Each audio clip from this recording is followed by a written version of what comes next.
Thank you for having me. My name is George Weiner. This is using machine learning to improve UX and literacy for young poets. There's a lot in there. So I'm going to tell you a little bit of a story, though. We started at the bottom here. In the 90s, this actually started in a classroom. This started in a classroom in the Bronx where 3 teachers started teaching with a style called power writing, helping young people express themselves through literacy of poetry, the emotional expression of poetry. This then grew into a documentary called To Be Heard. Goes on to win a number of awards documenting the lives of 3 of the kids in this class and the transformative nature that this style, this teaching, this experience had on them. One of the things that then comes out to that is the documentary filmmaker and teacher in that classroom finds me and says, hey, I want to build this thing. And I was like, no, you don't want to build that thing. You want to build this thing. And thus started our relationship and how I became the co-founder of Power Poetry. I'm also involved as the founder of Whole Whale, a digital agency that works with nonprofits. So in 2012 we start, and 6 years later we get to 460,000 poets, the end. But wait, there's more. Why Power Poetry? Ultimately, this is what we're doing, right? We're fighting the literacy epidemic through the medium of poetry. And what do I mean by epidemic? 3 out of 4, according to the National Educational Statistics, National Report Card in 2011, 3 out of 4 are not proficient in writing in our country. That's a problem. And so Power Poetry is actually a home to over 320,000 monthly active users. I know you all love data, so here's some numbers. We supported over 50,000 hours in the US of educational learning time, and we're home to about 165 different digital classrooms that use our platform for free. And Power Poetry is really offering a safe, supportive, free place for young people to share their work, to be supported. But why Google? Why is Google involved at all with poetry? So in this side of it, when I'm looking around for how to build this team, it's distributed. There's some folks that are not as familiar with technology. They're a little bit more on the poetry side than the technology side. I trusted G Suite and the series of solutions that tied everything together so that I could have our drive full of all of the files we needed. I could make sure that the emails were running on time and people could answer what they needed to, and we could manage our team, frankly. Next, the Google Marketing Platform was huge. This is like our impact. When I tell our story, I can't do it without the numbers. That's where the numbers come from. I don't have a classroom anywhere to say, hey, there was 15 kids that came in. I have to find inside of Google Analytics what is actually going on, the story of the user, so I can understand what to do more of, to make sure we're having an impact at all.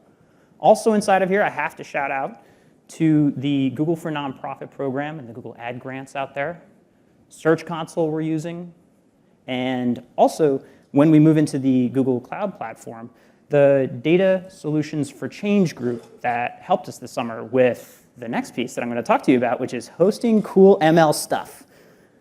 Inside of here, we had a number of problems. As you can imagine, an organization dealing with 460,000 poets with, I'll have to add, a staff of 2, runs into a few problems. But here are 2 that I wanted to point out that were real pain points. We had a tool that we added to our site. We tossed it up there. We tossed this little innocent button, and it said, hey, request a mentor. And we're like, who would actually want a poetry mentor? That's kind of silly. They requested it 4,000 times in 2 days. Completely overwhelmed us. We tried to get in volunteers. We tried to do it through managing people to give comments and give feedback to young people. We couldn't do it. We couldn't keep up this promise. We had to remove it after a certain period of time. The other issue is we got some dumb UX by design. We have these tags that show up on the side of a poem. Young person shows up on the site, posts a poem, and then a bunch of things come up on the side, and we throw up a badge, and there's some tags that just come with Drupal or WordPress, whatever content management system you're using. That's not exciting. I click on something called home, and I get a bunch of poems by about home in it. It didn't work. So what we designed ultimately was called Poetry Genome, and we started with rap artists, and we took top 30 rap artists, and we built Google AutoML, we built it differently. We built it poorly at first. Then, fortunately, we found the solutions team for change, and they helped us a bit with this.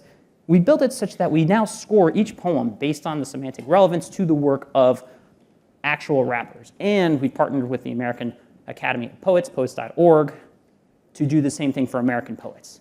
So now we're trying to get a little bit smarter on how we're analyzing very unstructured text. I don't know if you've read, how many of you wrote poetry as a teenager? How structured was that? There we go. So inside of this, we use the cloud, natural language processing. We threw it up and used the compute engine. We had to use APIs and services once we built it. The cool thing that I feel like everybody misses about the AutoML stuff is that I'm not a data scientist, engineer. Like, I don't know this stuff that well. I knew it well enough, though. And what this actually did for me is optimize for the precision and recall I needed to actually make this much more relevant, to then throw out results that young people started responding to. And then I was able to host it immediately at scale because I'm talking about a site with 320,000 and growing monthly active users with significant spikes at certain times, and I have to make sure that I'm giving that feedback on submission. So finally here, this is what it looks like. You get a great poem, and then you immediately get feedback on the side. It's pretty straightforward. More numbers, because I know you all love this. A little bit of Google Analytics. This is how we tell our story. Nice, but so what? Is this just a cool thing on the side, or did it actually work? So I'm showing you the poems directory over a 6-month period towards the end of 2017 to 2016. And what we're looking at here is bounce rate improvement by 15% and an exit rate that drops by 6%. These are awesome numbers for this size of site. I was thrilled by this. And it was directly because young people were going in, seeing their poem, and immediately clicking to the next thing. It gave them a next step that was relevant.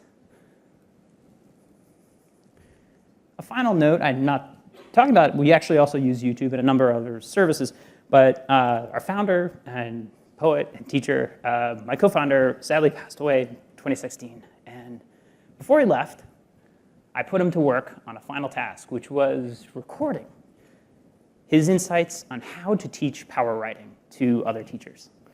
And we did it in a bunch of series. He griped a bit, but he did it. And so now he gets to still work with me, albeit via YouTube, which is a weird place. But he gets to work on an ongoing nature, helping support what we grew together. Our goal is 1 million users by 2023, and I just want to thank you for working in a cool place that has helped nonprofits like mine.